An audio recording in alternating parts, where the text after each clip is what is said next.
Now, Israel's Prime Minister Benjamin Netanyahu has told US President Donald Trump that his country will work to eliminate its trade deficit with the US and remove trade barriers. The two leaders held talks at the White House after Trump imposed a 17% levy on Israel despite the country's close relationship. Netanyahu is the first foreign leader to meet face-to-face with Trump since he announced his sweeping tariffs. The two also discussed efforts to secure the release of Israeli hostages in Gaza, as well as tensions with Iran. Before we take this to Washington, here's Netanyahu on trade.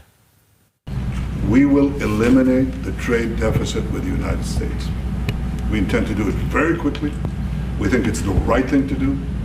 And we're going to also eliminate trade barriers, a variety of trade barriers that have been put up unnecessarily. And I think Israel can serve as a model for many countries who ought to do the same.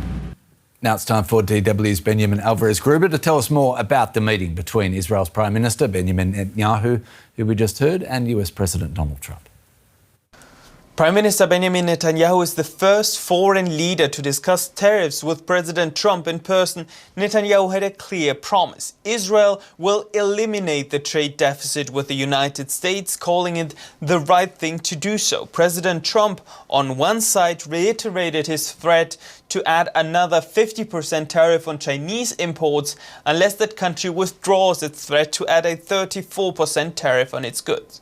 When President Trump was asked more broadly whether he's open to pausing tariffs, he just replied that his administration is not looking into that. But what was rather unexpected during this meeting in the Oval Office was the US announcing that it is beginning direct talks with Iran on Tehran's nuclear program. Quite a surprise announcement after Iranian officials had appeared to rebuff US calls for such negotiations, calling that idea meaningless.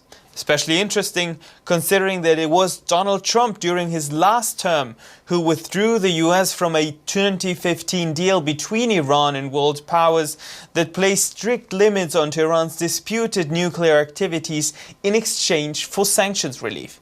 If these negotiations on Saturday are successful, and if there is a mutual interest to actually hold them, remains to be seen.